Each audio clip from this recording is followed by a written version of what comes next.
Símbolos do termo direito. O direito já foi simbolizado por símbolos que até hoje se usam. Trata de objetos, materiais usados para dar dele uma imagem física que levaram a certa altura ao emprego do vocábulo directum como significado do direito em substituição do antigo vocábulo ius. Deusa de quê?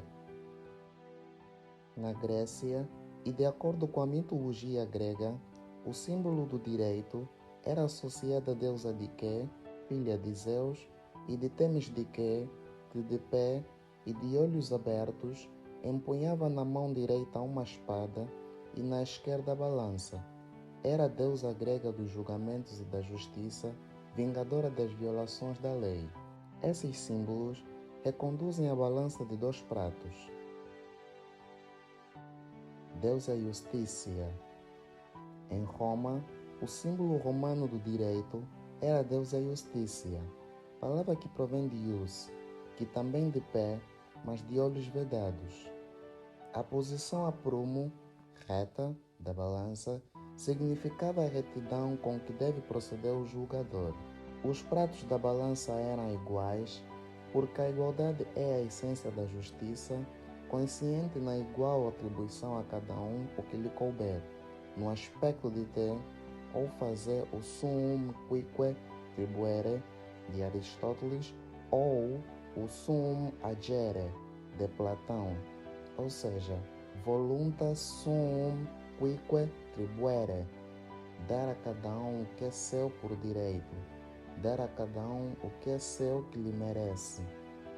A deusa Justícia empunhava a balança pelas suas mãos sem a espada, ou com ela em posição de descanso, podendo, quando necessário, ser utilizada. A deusa deveria estar de pé durante a exposição do direito, enquanto o fiel, lingueta da balança indicadora de equilíbrio, deveria ficar no meio completamente na vertical, directum. Os romanos pretendiam, assim, atingir a prudência, ou seja, o equilíbrio entre o abstrato, ideal, e o concreto, a prática. Diferenças.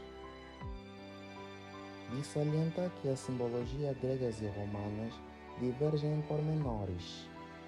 A deusa grega Diké empunhava uma espada porque o escultor de lei deve cortar a direito, no sentido de não poder deixar-se influenciar por qualquer das partes e ainda porque deve, se necessário, recorrer à força para impor o direito, ou seja, representando esta espada a imposição da justiça pela força, iudicare, enquanto a deusa romana Justícia apresentava-se desprovida da espada, pois esta poderia sugerir a ideia de violência, contraria a serenidade com que o jogador deve julgar.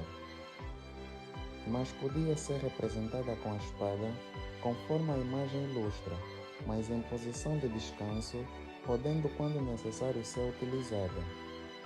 A deusa grega tinha os olhos abertos para não lhe escapar nada que pudesse contribuir para a solução justa, enquanto a deusa romana apresentava-se de olhos vedados, porque a justiça como jogador deve decidir, não evidentemente às cegas, mas sim olhar que o vencedor seja um ou outro dos litigantes em particular, e sim aquele que objetivamente tem razão.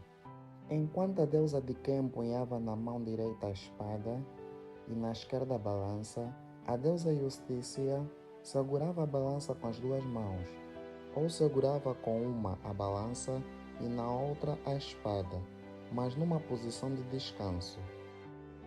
Malhete e a base. O martelo do juiz, também chamado de malhete, é um dos mais fortes e conhecidos símbolos do direito e da justiça. Sua origem é controversa. Alguns autores ligam o martelo à mitologia grega, ao deus Hefesto, divindade do fogo, dos metais e da metalurgia, conhecido como ferreiro divino. Outros autores ligam-no ao antigo cajado dos sacerdotes judeus e cristãos, que ao presidir culto ou reuniões públicas, utilizavam-no para chamar a atenção da Assembleia.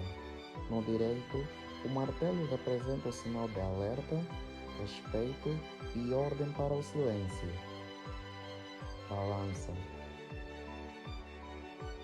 Representada em objetos, fotografias, pinturas e até em logomarcas, a balança é atribuída ao significado de justiça, do comportamento correto segundo as leis e do equilíbrio. Ela representa a nivelação das partes envolvidas em um processo e expressa a equivalência e equação entre o castigo e a culpa.